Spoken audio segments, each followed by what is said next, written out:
All right. Bit of a change here. Yeah. What's going on here, Benipal?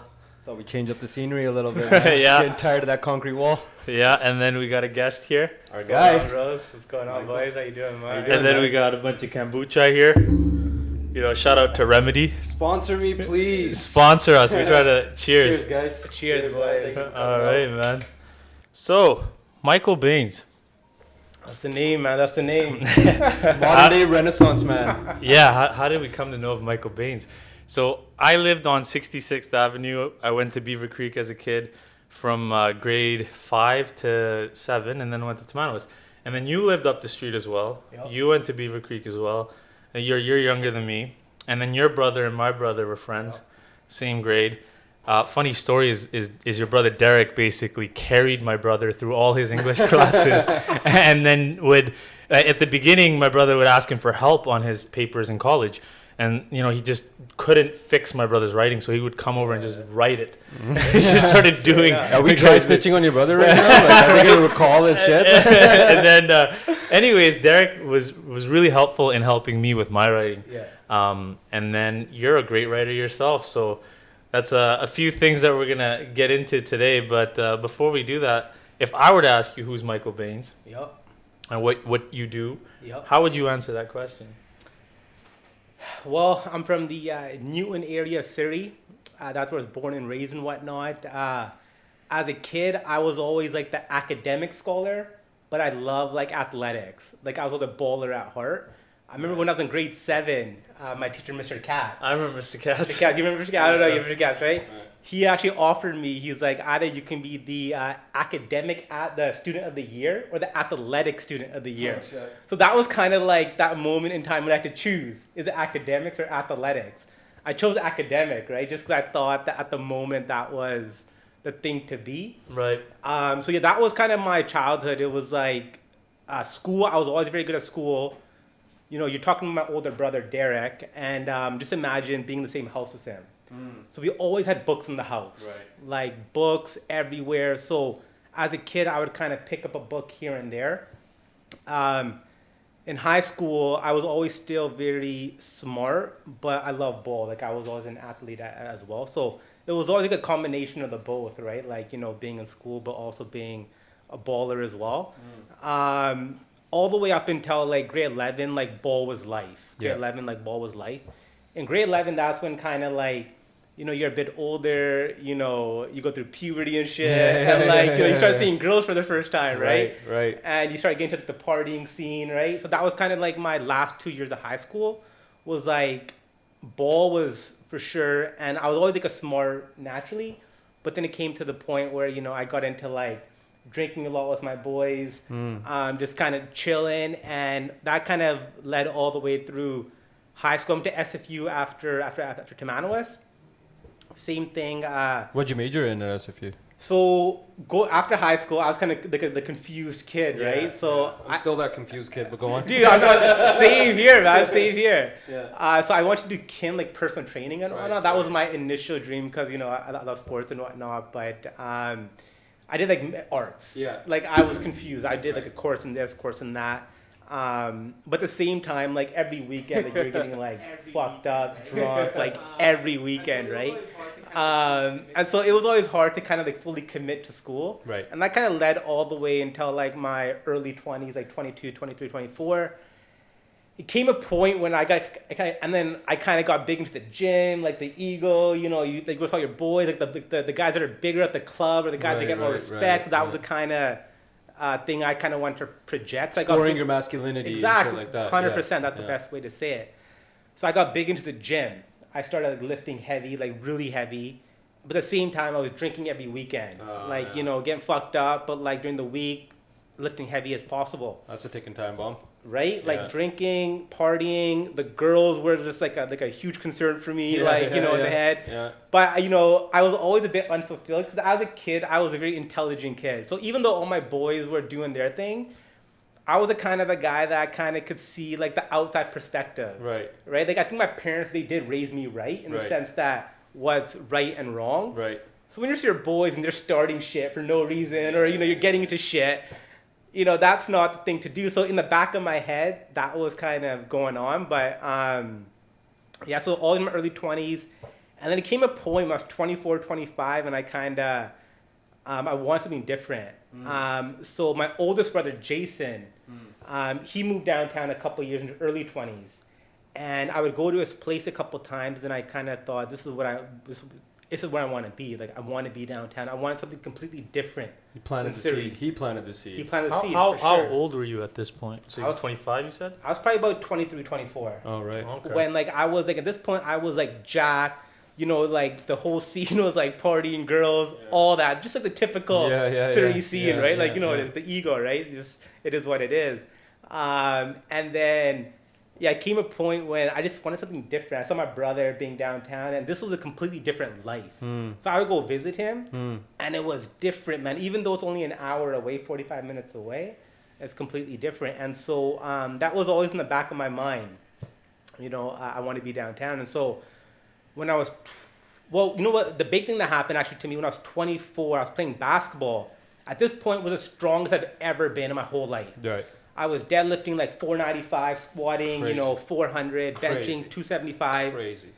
playing ball, doing all that. I was playing ball one day, went up for a rebound, ruptured my Achilles tendon, Oh, fuck. tore it. So this was at the peak of my like Yeah. being masculine, You're right? hitting your man strength. You're getting everything on point. And Telling you, I was as strong as I could be, and I tore my Achilles.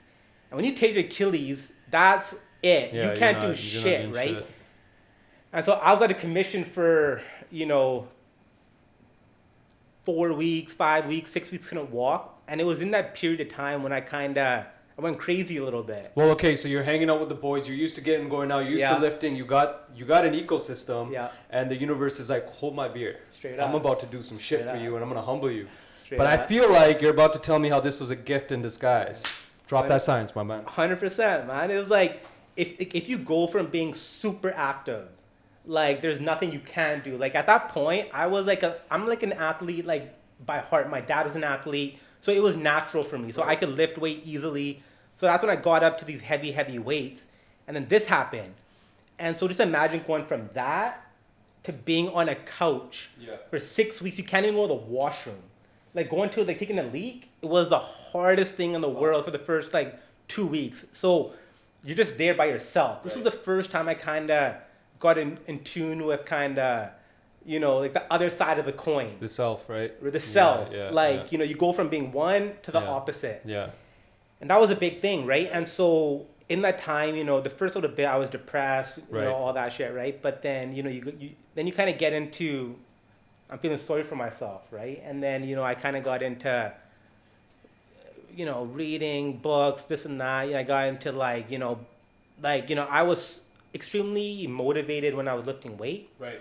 but this was a completely different motivation. Right. This is kind of getting back, right?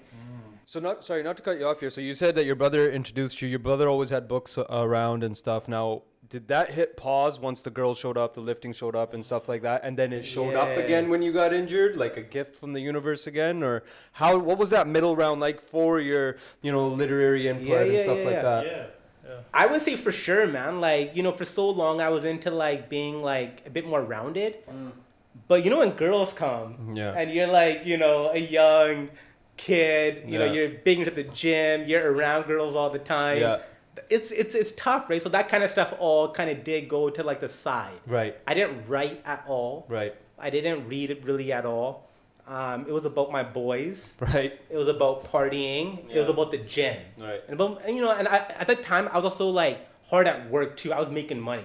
Like I was grinding 2 jobs, living at home, stacking money as well. So I stacked a lot of money when I was younger. And so all this kind of led up to when I tore my Achilles and the opposite happened. And at that point, I had some cash saved up. I had bought a townhouse with my 2 brothers Right. when I was like 18. Fuck yeah. So you I did. had some money from there, and I had some money that I saved up. At that point, I bought my first place downtown in Yaletown. So I bought What it. year are we talking? This is probably 2014. My man. Yeah. And So how old were you at that point? I was like 23, 24. 23, so you get your first place. I bought my place in Yaletown, which is like legit, right? And like this is a big stepping stone for me, but it's Yeah. still the ego. You're still like, Oh, yeah, now yeah, I'm yeah, downtown. yeah. You know, like sometimes my boys, I'm like, let's go downtown. Yeah, Let's yeah. like, you know, this and that, right? So there's still a bit of that. But then still, so after about 6-7 months past that, it was like the same shit. It was like I still felt unfulfilled. So I kind of like I wasn't able to recover from my Achilles. Right. Got into basketball again. I was able to dunk again after my Sick. Achilles injury. Ooh. So I didn't want that to define me. Right. So I got back into like heavy lifting. I was deadlifting over 400, squatting 300, balling again. And then it came a point where I had to quit. Like I had to quit the heavy lifting. I was like, I'm done with this. I don't want it no more. Yeah. But then it kind of came like a completely different challenge. So I didn't want the weights. The girls were kind of like indifferent to me. My boys, we kind of like space because I'm downtown now. They're in Surrey, so we're not chilling every week. We're not blazing, every day, right? Yeah. And so now it came a point where it was just me, right? Yeah. And that was like a turning point in my life. Found your solidarity. Yeah. So I kind of really explored a lot into myself, and that's kind of what I've been doing for the last 4 or 5 years. And I kind of was able to rediscover the art of reading and writing and all that. So that's kind of, like the journey of so kind of now. was it became an early on practice before you, now was it always like, hey, I'm going to write a book, or was it like, it was like a literary, you practice, you write, and then it came to you, like, where did that stem from? Because like writing a novel is no easy task. Yeah, 100%. Where did that start? So now you're like not fulfilled in a lot of these other areas. Yeah, like where does a kid from Surrey get off that, I'm going to write a novel? Because I couldn't name you another guy that's maybe the guy that wrote Daku, right? Yeah, that was one of the things I wanted to say as well, is that like what you wrote, the story has kind of been told before, but you packaged it quite differently, very eloquently, and the delivery was fantastic. And I would say it was layered, way more layered than the other stories were. But were the other stories like Daku, I think Ranj Janda or something like that? Chima. No, sorry, not Ranji. It's something, Ranj. But did those tales speak to you and say, I want to do this, or was it just I want to write a story? So, like an interesting fact, I'm gonna give a huge shout out to my parents in this moment right now, because so as a kid, I was a kid where if I wanted to play outside, if I want to watch TV, play PlayStation, my mom would actually make me write a 500-word essay. No lie. This is when I'm like 8, 9, 10, 11, 12 years old. Mama Bains. Straight up. Mama Bains got to write a book. Straight up. Damn, boy. 100%. My parents are always about education. My parents were big into education. So they were like, we had like books everywhere in our house. Bookshelves. My brother was a huge reader. And so it just like organically, that was what I was interested in. So my mom would make me write these essays. So I was writing, and I didn't mind it actually. Right. That was a weird thing, right? Like a chore, like, oh fuck, I gotta write another. Not at all, man. Not at all. And the other thing was my dad. So every night for the longest time, I have like 100 different memories of this. Is me and my siblings would kind of all gather together in the bedroom. My dad would cut us fruit, apple, oranges, plums, whatever, and he would come into our room and he would tell us a story. Crazy. So that's where the storyteller vibes come from. He would make up a story from nothing, and it was always the same kind of story. Mm-hmm.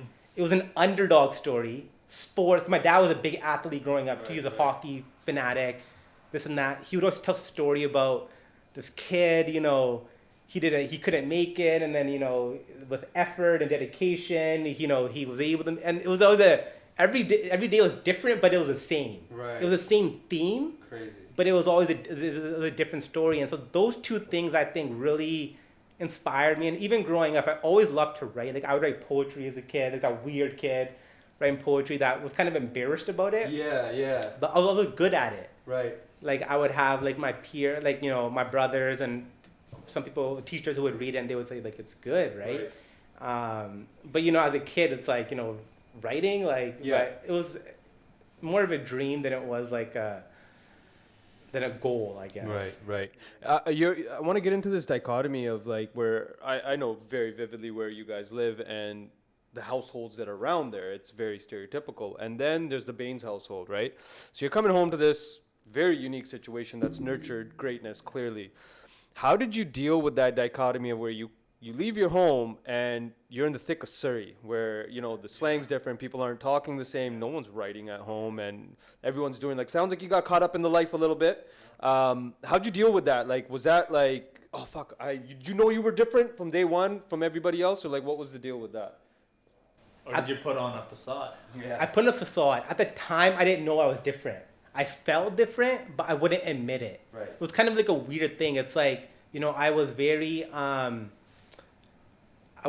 like, I felt different, but I tried so hard to be integrated that I didn't Right. admit to myself that I was different. Right. If that makes any sense, right? So even as a kid, what's like a different unique thing that people don't know about me. So I'm born and raised in Surrey. My dad's born in India, this and that. My parents decided to first teach us English only. So only English. And then they tried to teach us Punjabi when we were like 7, 8 years old. At that point, you're stubborn. No. And so to this day, my Punjabi is poor, very poor. Like, and so just imagine being around all your buddies, all speaking Punjabi. They feel, even that felt different, right? And like you could kind of like understand, but you were kind of like struggling. And then you got a name like Michael. I got and like my siblings, Michael, Derek, Jason, Ashley. So you could tell my parents. They were trying to integrate hard. They were trying to integrate hard, right? Yeah. They're trying to educate us heavy into like the Western culture. So that was kind of different. So off the bat, that was a big difference. Just imagine being in Surrey. If you were your buddy's house and their grandparents are there. We never lived with our grandparents. Right. That's why you got away with not speaking Punjabi. Because like for mine, like we learned Punjabi and my grandma would guilt us and she would be like, no, fuck all that. Punjabi first, right? Straight up. Yeah. That was a deep shame growing up. For sure. Like that was something that I was very ashamed about growing up, is I didn't know how to speak it. To the extent that they could speak it. Like I wasn't, and I felt embarrassed about it. Like I wouldn't try. Crazy. Because I felt embarrassed about it, right? And so, but I'm living in the heart of Surrey, Yeah, right? no, All my you're buddies, thick of it. I got 99% of my buddies, coming from that sort of household. Right. So that was different. So I always knew I was different, but I tried so hard to integrate that I didn't admit it. And then, growing up, I definitely got heavily influenced by that sort of lifestyle. Right. Like my buddies, smoke. I mean, they're like rolling up 12 joints at a time. Right. And they were smoking one, smoking the next, smoking the next. Yeah. We're When cruising did all you day. smoke weed for the first time? How old were you? The first time, so it was probably grade 12. Right. Grade 12, I smoked probably 4 or 5 times in grade 12. Yeah. But grade 11, 12, we drank a lot. Right. Like drinking was like the thing. Grade 11, hall parties, house parties, parks. Parks. I don't know how many parks I've been to, man. Like too many to count. Like back of the, just that, 20 of your boys just smoking. You have some girls there, whatever, right? So that was definitely, but weed never really took into effect. Probably after high school. Right. I was blazed occasionally in high school, 5, 6 times. You feel like it didn't serve you in high school? Sounds like the alcohol served you, the girls, everything, and then weed is like something. Cannabis is something that serves you. Like it sparks your creativity, gives you that, gives you that edge. Was there a point where it started serving you? Is that where you met with cannabis again? I think that's true, man. Cannabis, when you first started, you don't know what to expect. No, exactly. There's instances where you get paranoid, right, where you're kind of like a bit detached from it. I don't still get paranoid when I smoke the wrong kush, man. Like, sometimes you do, right? right? It doesn't fit with you. Some of these edibles, don't mess with edibles no more. I don't mess with edibles no more. Right. But at the first it was more about, you don't know what cannabis is really, like the positive effects of it. Right. You're just smoking because your boys are smoking it. Right. It's a cool thing to do. Right. After high school, I had a few occasions where I would smoke by myself, and I kind of got more in tune with it was weird, right? Like you would go through these instances where you felt shit 20 minutes ago when you were sober, and you blaze, and you kind of, it's like an opportunity to get free of those chains that you were just in. Yeah. Like even I had a few times, whenever, after work you be stressed out and you go for a walk, smoke a joint, and you come home a different person. Right? Like you, like as you leave the house, you're stressed, tense. You go for your walk, you smoke your joint, and you walk home and you're a different person. Sure. And I've had that many, many times. And that was a big influence. Was that like a catalyst of creativity which led to the writing? Definitely, man. It was, at the time I didn't know that, but just imagine downtown, when I first moved downtown, I would go for 2-hour-long walks, 3-hour-long walks, 4 days a week, 5 days a week. Crazy. All the time. Because it's just me. My boys were in Surrey. Yeah. You know, and so you would just walk and you would blaze one, you would walk somewhere else, blaze a bit more. I didn't know I wanted to write. Like at that time, I still didn't know I was going to write something. Right? But. So when does the moment occur? The moment occurred when, it's probably about 25, 26, I first started writing poetry by myself. But it's just like, you know, you Sound just, like an outlet. yeah, it's just like, you know, like I would always journal. Right. I always journaled, right? Like just diaries and whatnot. But then I started writing poetry. I started being more conscious of, you know, in my mind, this is pretty good. Possibly, you know, others. So I tried to write good. Like I tried to create a structure. I tried to create something that eventually this could actually lead to something. But it was not still a goal in my mind. It was just, let's write every day. Right.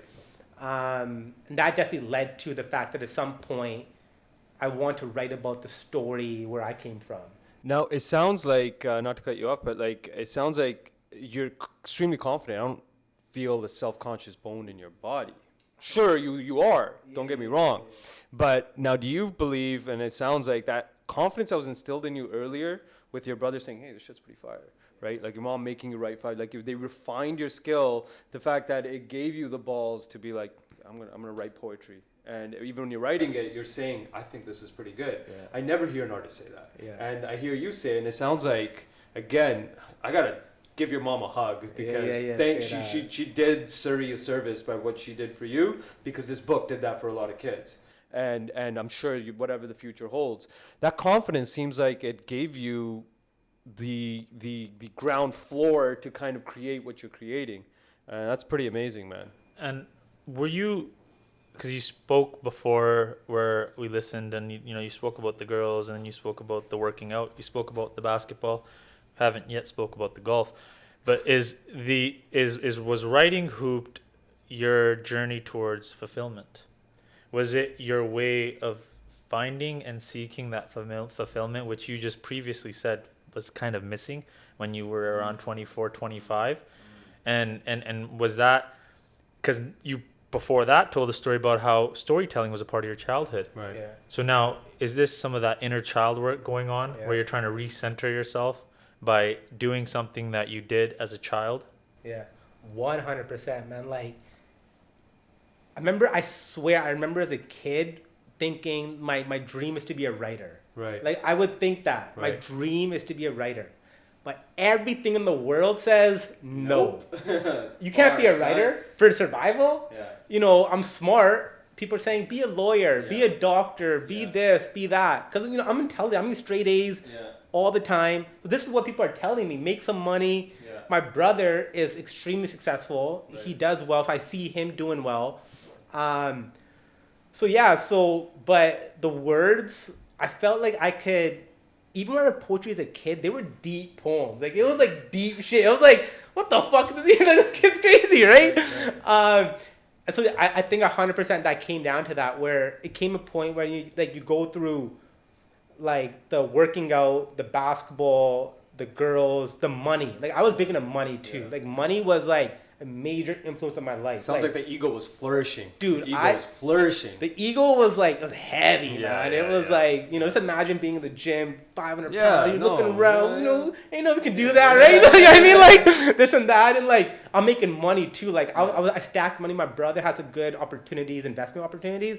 I invested in, I made money quick. Yeah. So I was making, and the girls, I don't know, it's just like everything kind of came easily to me. But then it's like, yeah, exactly that. 24, 25. Start feeling empty? That was kind of like off with me. Like, the money, I had enough. I was in good shape. It's just like, what did you always love to do? And at this point, I was writing.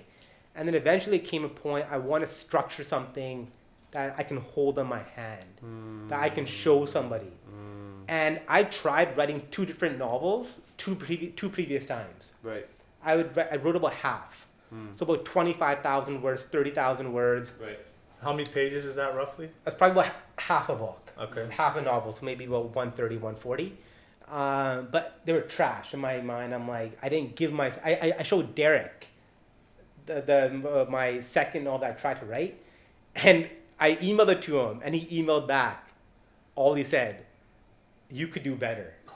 That's all he said to me. That's so devastating at the same time, though. How do you fucking read that from your older brother? Dude, like, oh, I gave my son. I just spent like months and months, but I knew it was crap. But I was just putting words down, and I was just curious about how he would feel about it. And that's all he said to me. You could do better, and that was it. And I was like, so at that moment, I still had it, but it junked. Did not write another word for that book because I knew it was junk, right? Whatever. So then, what was the routine that you chose that you kind of followed in order to pursue this book? I know we spoke about it before, but why don't you kind of dig into that a bit? So now you get this email, it's time to do it right, and how do we approach that? Yeah. So at that point, I was going through some other stuff, whatever in my life, and I took some time off of work. I was like, I need some time off of work. And when I was off, this kind of came to me. These ideas came to me. Even the first two books, they were like there's parts of those books in Hooped. So I already had some ideas popping around. And so I should write a book by Stephen King. It's called On Writing. Oh, right. So Stephen King, one of the most famous authors ever written. Super fucked up life. 50, 60 books. And he writes, books from his heart, right? Yeah. And he wrote a book about how he writes. Crazy. And he said, when you write your first draft, it has to be done 3 months. Oh, shit. Don't take any longer. Right. So write every day. That way it stays fresh in your mind. You set like a schedule, you set habits. This is what you gotta get done. And so I made a goal for myself to write 1,000 words a day. Crazy. Every day. Crazy. No days off. Right? And I had days off, but I was firm on that goal of not taking days off. And how long does 1,000 words take to write? It depends, man. If you're inspired, you can pump them out. Sometimes they take the whole day, right? And it depends how fast you write. Some people might take days to write it, but I just scheduled every morning I would write. That was my time to write. So I set the schedule. I had a board in my den, and I wrote on there 70,000 words by week. And so I kept myself accountable. Right. Every day I would see that board, and I would have to make the check mark, 1,000 words today, 1,000 words today. Right. And in 2.5 months, I was done the book, the first draft. So you're making it under Stephen King's deadline, yeah. And it just made sense to me. Right. That's like 10 weeks. 10 weeks, you got yourself the first draft. Right. Because that's how you feel intimate to the characters. That's how the story stays fresh in your mind. If you take too long in between, when you write, it gets stale. The characters get stale. But for me, it was like every day. Right. Every day. I would write, and then I would smoke my joint and go for a walk. Right. And I would kind of dwell on it. So I wouldn't overthink it, but ideas came to me. Right. I'd make notes quickly. And so that was about 2.5 months. So the first draft. Then after that, all the editing, you take stuff out, put stuff in, but that's not as much inspiration. Right. That's You're just refining your product. You're more refining. Point. It still includes inspiration, but it's more of like it's more it's not as free. Right. When you're reading the first draft, you're just getting it all out there. Let's freaking let it flow, right? And the whole process probably took about a year. I hired a pro editor, had to do it right, the pro designer, but I was involved in every aspect of it, which helped as well. I just self-published, so it was kind of nice to be able to be involved in every aspect of the book. But I was talking to the brothers, the J&J Entertainment guys are in the back with us here, and I was laughing. One thing about your book that stood out to me, in your acknowledgements, you gave a shout out to Nipsey. And I was telling these guys that I don't know a single fan of Nipsey's who's lazy, who doesn't have work ethic, doesn't have his name, Hussle. What does Nipsey mean to you, and why was he acknowledged? Well, first off, I know the two of you... heavy, dude.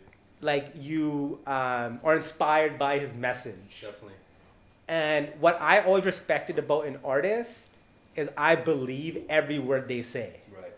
That's my number one criteria of how I respond to an artist. Bars. You have a lot of artists, out there who... They're capping.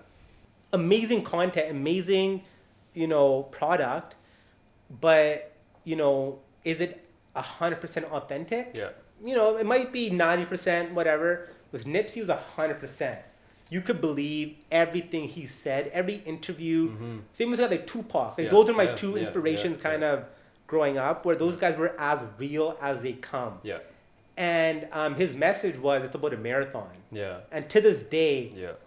I've been kind of cautious in my evolution as an author, because I'm trying to take my time a bit more. You're not trying to sprint. Because I want to be able to deliver the real message I'm trying to get out. Right. I don't want to, be like, feeling like I have pressure on me. I don't have pressure. Like, I don't have any deadlines. Yeah. I don't have any like. You're not trying to dumb it down to double your dollars. No, straight up. Yeah. And like I've created this, lifestyle where I don't need the books to do well. Right. They do well, and I plan to keep writing, keep releasing stuff, but I'm in a position now where it's about creating stuff that I really care about. Right. And Nipsey did that. Right. He had opportunities to take deals. Yeah.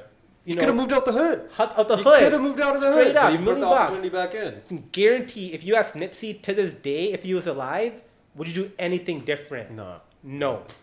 You know what I mean? Yeah. Like, he would, man, there's a lot of people who die at 100 years old that have not lived a quarter of the life that he did. No, and it was just more about, every word was about motivation, it was about dedication, it was about the marathon, and that was what really responded to me. Definitely. I definitely see that. They say authenticity has an aroma, and you have that same scent. Like, there's nothing, like, you're not trying to front about nothing here. I can't, man. It's like, if I do, I feel wrong. Yeah. Right. I feel wrong, right? Yeah. And it's like, I've tried to do that through this. The thing was, like, to write Hooped is one thing. To release it, it's a completely different challenge. So let's talk about that. Yeah, how was the release? How did you anticipate the release to be? What was the reception like? Reading of the messages. I remember one time I came over and you told me the story about how you posted it online, but you put your phone away and then you went for a walk on purpose because you didn't want to get distracted by the notifications. That's so funny. Then you came home and then you turned your phone over and then there it was. That's so funny, man. That's so funny. The first time I ever posted a post on Hooped ever, I post on Instagram, whatever, right? Just my personal page. I was like, Hooped is coming out. I posted like the cover of the page, like the bio, like it's out, whatever, this and that. And right when I posted it, I was so like, I don't know, I felt like my ego just wanted to look at every every message, every post. I just, I knew I was gonna feel that way. So I put my phone on my coffee table, rolled up a J, and I went for a 2-hour walk. Right. I went for a 2-hour walk, left my phone at home, smoked, walked here, walked that way. And I tried in those moments to be able to relieve of any expectations.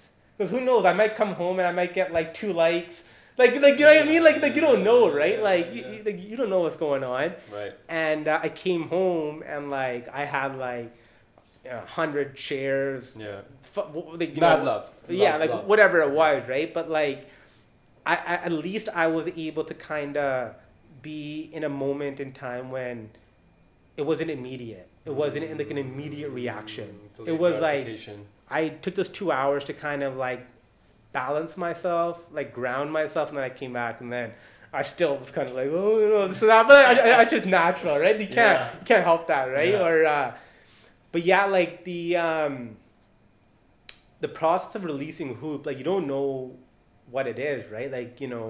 There aren't many other examples who I can personally ask. Right. You might be able to go on a YouTube video and read something, but there's not many people, you got the businesses, there's entrepreneurs, but a book is, because, you're being vulnerable and you're kind of putting your complete self out there. And it's just I didn't know I actually reached out to the author, Ranj Dhaliwal, I think it was. Dhaliwal, that's right. I reached out to him. Ranj Dhaliwal, that's his name. But I'm not sure if he saw my message, right? I would just want to kind of get his input and whatever. But I didn't hear back from him. But I figured out a lot of the things, the areas where I was weak, 100%, because when you write a book, you can be as vulnerable as you want while writing. Because you're hidden. Right? You're in your den. That's fucking bars, bro. You're fucking writing a book. You know, at that point, I was like, I knew people were gonna read it, but you don't know how many people. You don't know when you just. Now, is that a write it. distraction? Like, is that distracting you from the main thing that you're thinking about reception and stuff like that? And how often did that come up in the process? My first book, not much. Yeah. I was so involved in it that it didn't come up much. But then when you release it, and I had like, you know, so much love, and I had so many people, and I had so many opportunities. I even had a lot of like interviews for the radio, like different podcasts, and I found myself saying no. I found myself saying no. Crazy boy, why'd you say no? Right? I was scared, man. Yeah. It was like, I'll be honest, I was 100% scared of being vulnerable in person. These words was always easy to, like, the written word was easy for me. The written word was easy. The spoken word, being in a camera where it's like, you know, this is different. Like, this is different, right? Shit. And so I said no to So a you're lot. ready to be vulnerable in one area, but the other part of the I was vulnerability not at just all, scared man. you. And I was a bit scared about like on one side I want the book to do very well. On the other side, my actions did not align with that. Right? Like I want the book to do well. And deep inside, I'm like, I want to do this and that. But then I had these opportunities and I was saying no to them. So I'm like, you know, how did that align? You want to do well. You know, you're on the radio, you can be on the radio if you want, this, that. But I'm saying no, right? And that was a big learning curve throughout the process. That was kind of what really made me take a step back from the whole process and kind of just like totally reevaluate. And even now, I'm still reevaluating because I have 2 more projects done. Oh, wow. But I want to be able now to be able to put them out in a way that's where I'm just all in. You're So more involved. Right? Yeah, and like yeah. Hooped, it was an experience to learn. Yeah. I Yeah. learned a lot. I reached out to a lot of people. I saw how people reacted, how some people didn't react, you know, how it all goes, you know, like people read it and they said they loved it and this and that. But it's like, it's the first time of doing anything, right? And I learned a lot. And I think I've taken a lot of these lessons and I'm definitely prepared to like be able to evolve as a Yeah. human being. Yeah. You know what I mean? Let's talk about Hooped a little bit.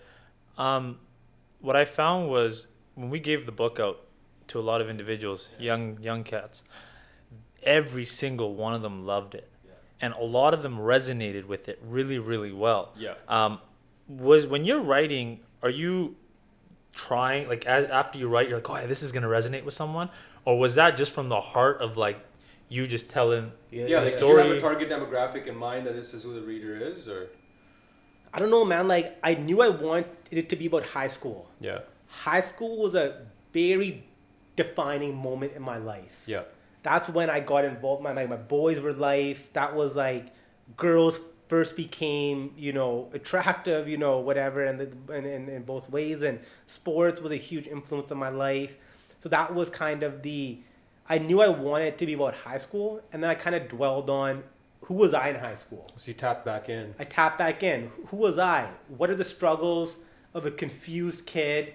Doesn't know what direction to go in. I think that's every kid we've given the book to. 100%. Yeah. But it's like everything's saying get jack, get girls, get money, get cars. Yeah.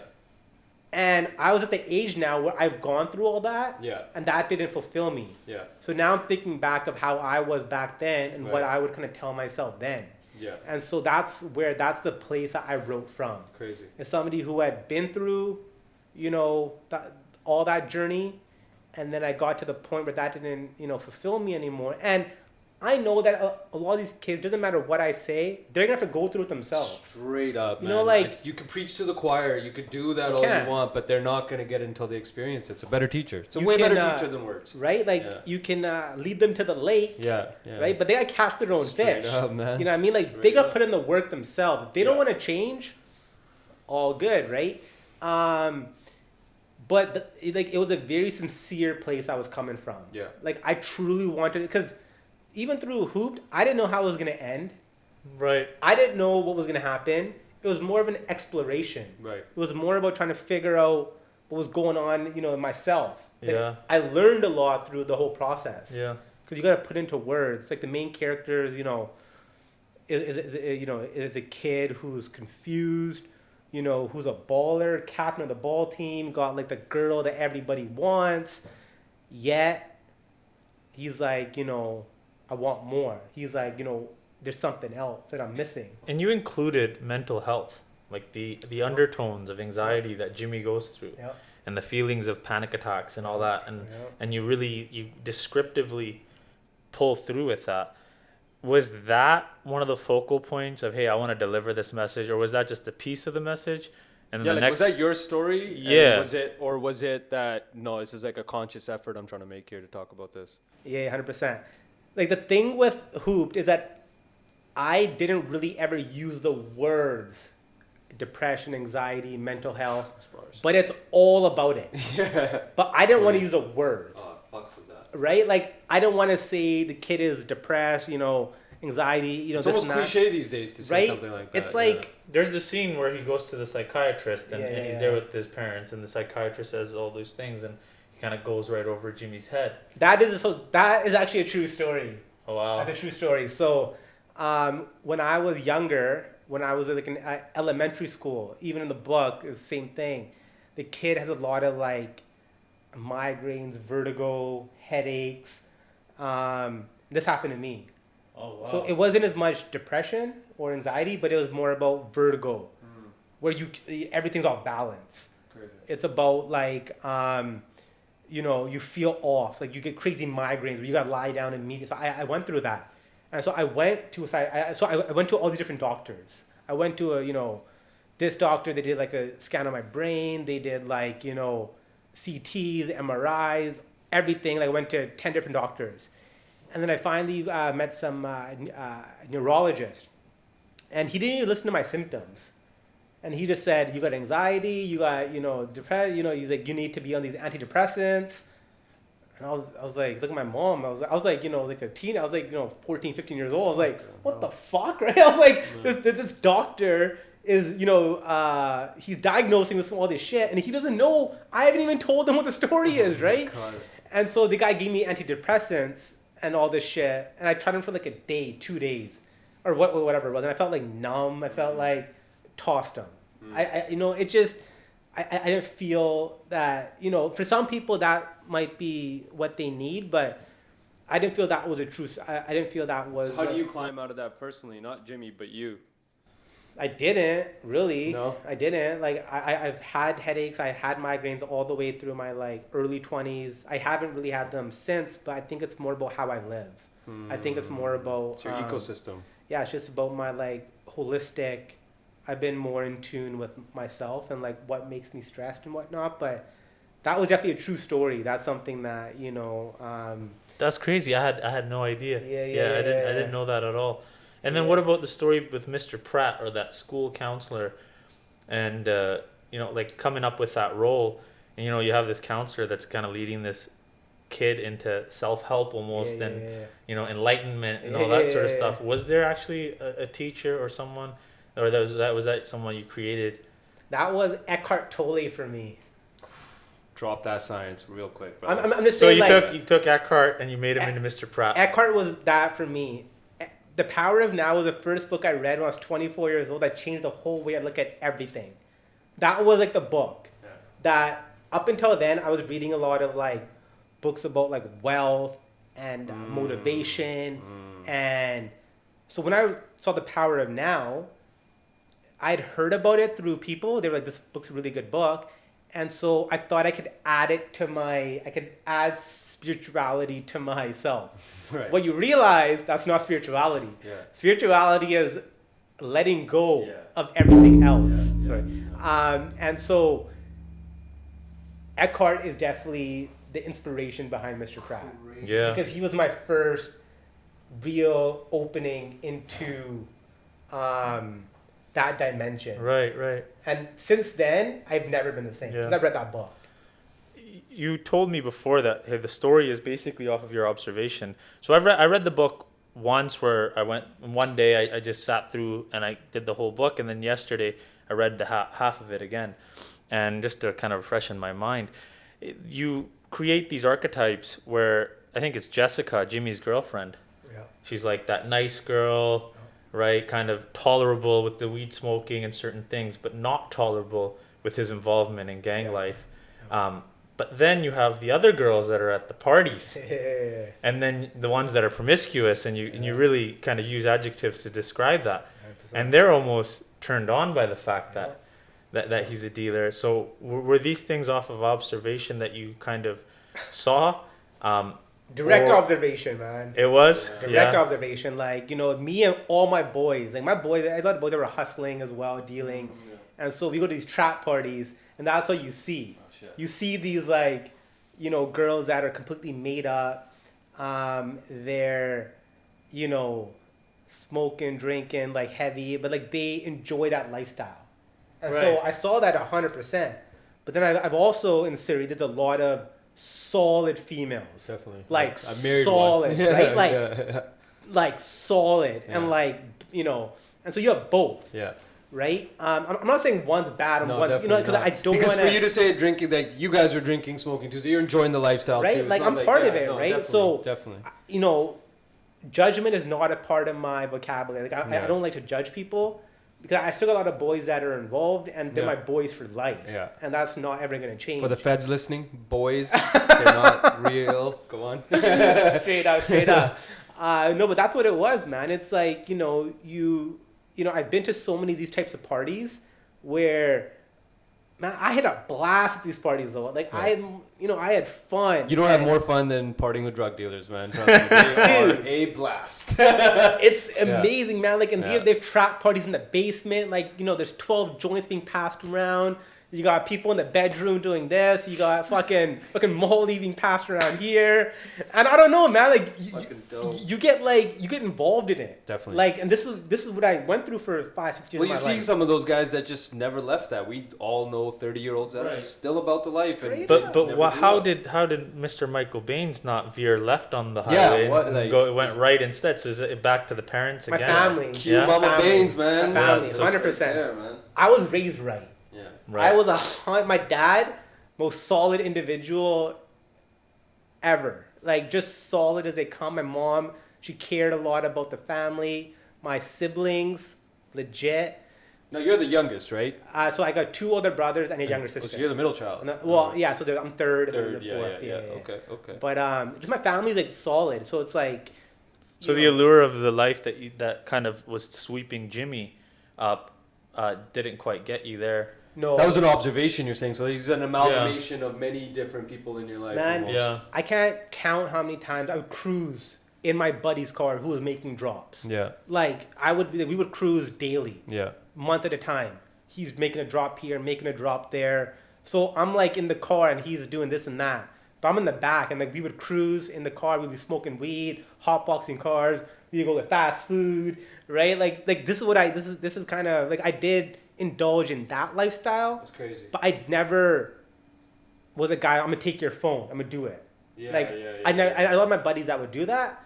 But I would never take the phone. It's crazy because it seems like subconsciously you had your formal education, but you had this education in the street, and you kind of you're walking a tightrope. Yeah, and like, how did you not get pinched? What? But Yeah. like, it sounds like you were writing this book when you didn't even know you were writing this book. You were like a lot of people say about music, like, an artist's first album is all of his life experience, like Reasonable Doubt for Jay-Z. Yeah. It's his greatest album because it's everything that he's put into it.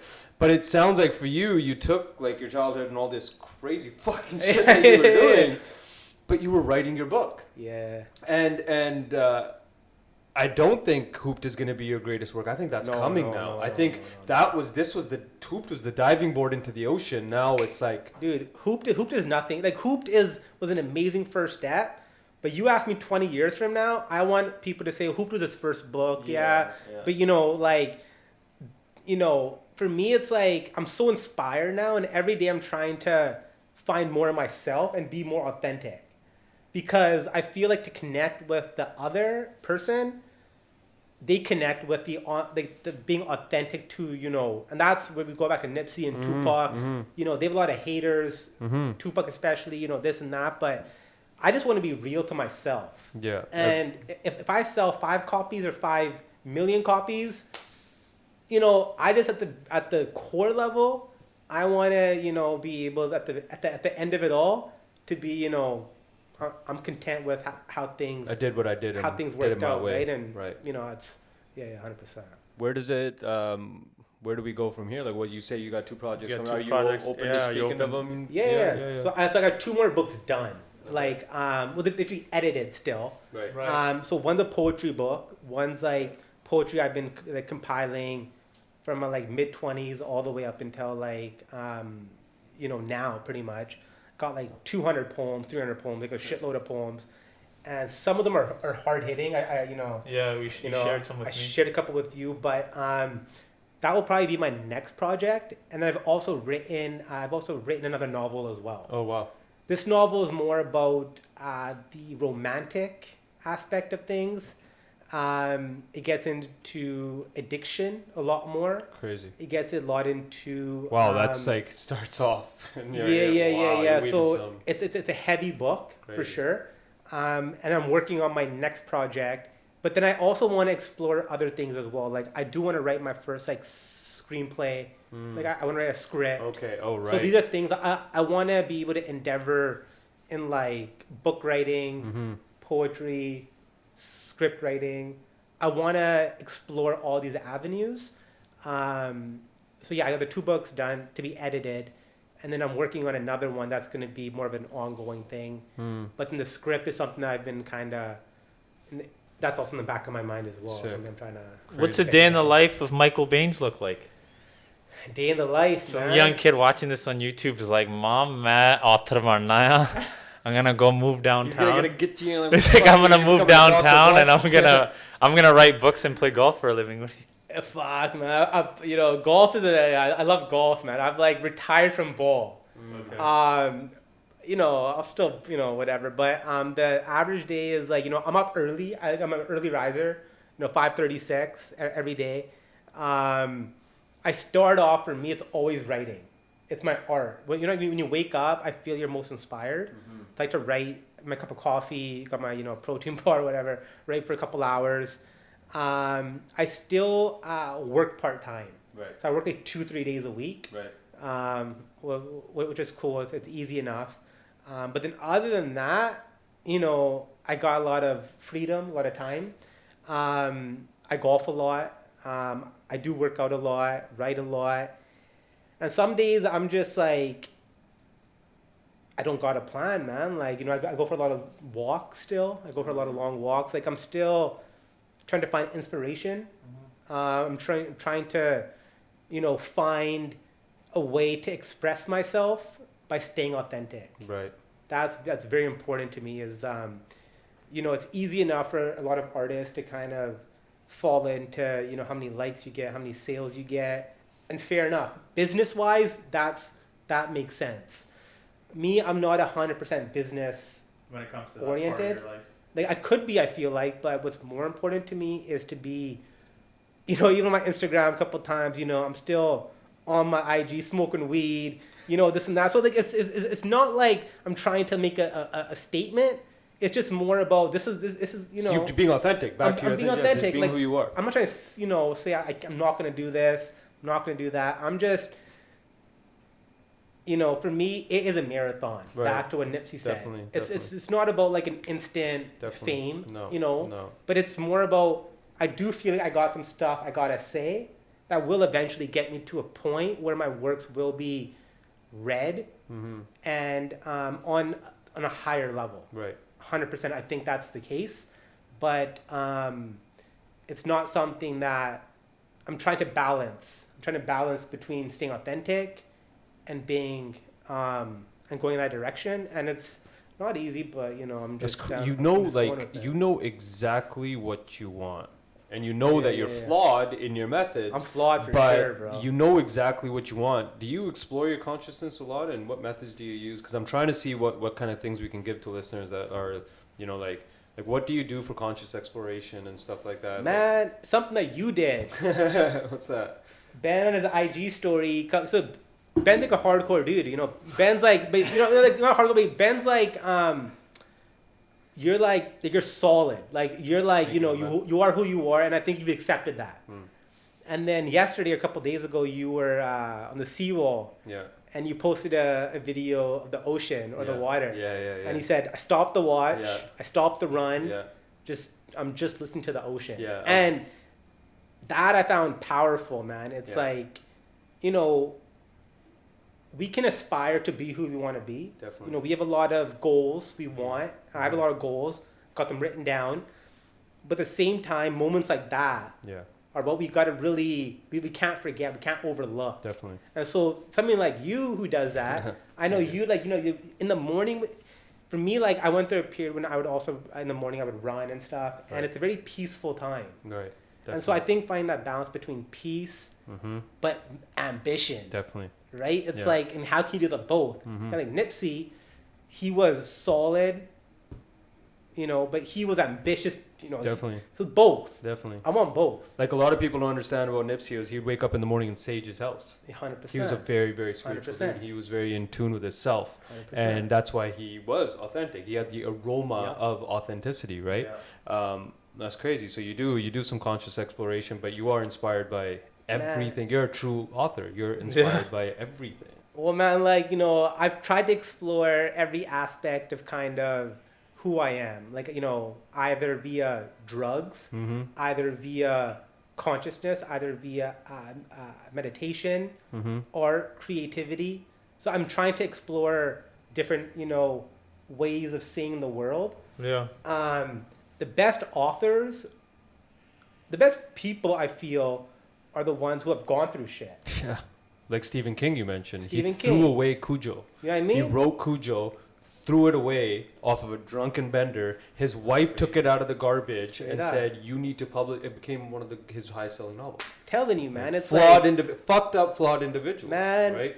And you can't shy away from, like, you know, who you are, right? You know, like, we all got flaws. And, like, the two of you are open about it, which you mad respect to be transparent about it, because you know others are out there that are going through that same shit. Yeah. And I'm just doing it in a different way. But, like, I think the three of us, and I think what's kind of really kind of got us back, you know, together again, like connected again, is that we do see the world in a way that we see more of it. Like, you know, we want the human being to evolve. Right. And I think we're trying to kind of get to that. Most definitely.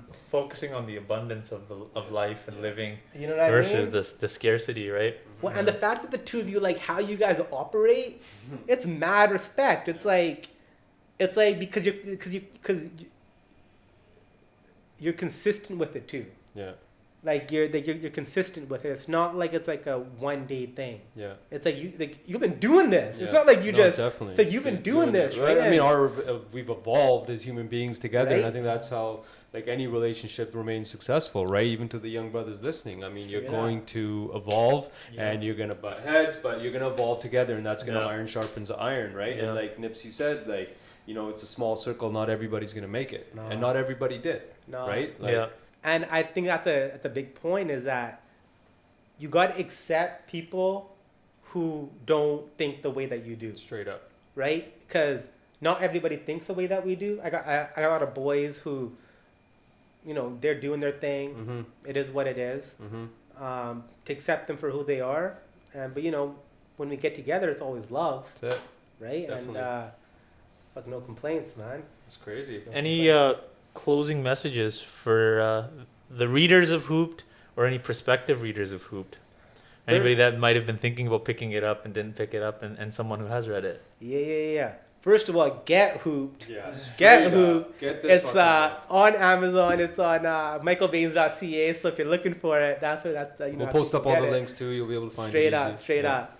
But honestly, like, for me, Hooped is just about, like, a confused teenager trying to figure his way out. Yeah. That's the core of the book. Yeah. Some people have been talking about it's from Surrey. It's based in Surrey. Got all, like, the alleyways, all the neighborhoods. And so you'll be able to acknowledge certain parts of Surrey. But I think what people will be connected with is a deeper message of kind of what Hooped is about. It's about exploration of who we are. Yeah. The being able to mature Right. as human beings. You know, being able to recognize our flaws. Right. Because it's something that, you know, everybody's going through. Definitely. Right? Like, I think we're all trying to evolve. As I knew and I'm gonna give you your flowers here. I knew the book was something special when I was gonna start reading the book, and then my brother-in-law saw it, and he's a young man, so he's pretty much your target demo, and he's like, let me read that, right? I gave it to him. Homie reads it in 3 days, and at the end of the book. Well, he was reading it. He took it with him to Whistler. Yeah, his buddies were partying in Whistler. Whistler. Yeah, doing the whole scene, and he's reading the fucking He's reading book. Hooped as he's in Whistler, and his boys are partying. Comes back home, and he's like, you know this author? I was like, yeah. He's like, I need to give this guy a fucking hug. And I was like, this is a grown man he's 18, 19 at the time, and he's like, I gotta give this guy a hug. Like, you spoke to him. And I was like, if he's done that for you, this book needs to be in everybody's hands, man. This is something extremely special. 100%. And you did something that are doing something that's incredible, man. And you are living your fucking life, my G, on your terms. And nothing gets me more inspired than that right there, my brother.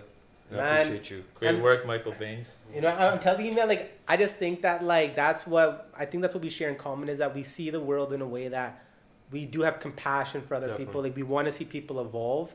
And that was a goal, man. Like, I've been through it, so I'm just trying to, be able to put my words down. If you find any wisdom off of it, great. Yeah. If not, I'm gonna keep writing. Yeah. Right? So, you ain't going nowhere. It sounds like, man. Next project. Let's see what's going on. Cool. All right, man. I think that's good there. Peace and love, guys. All right.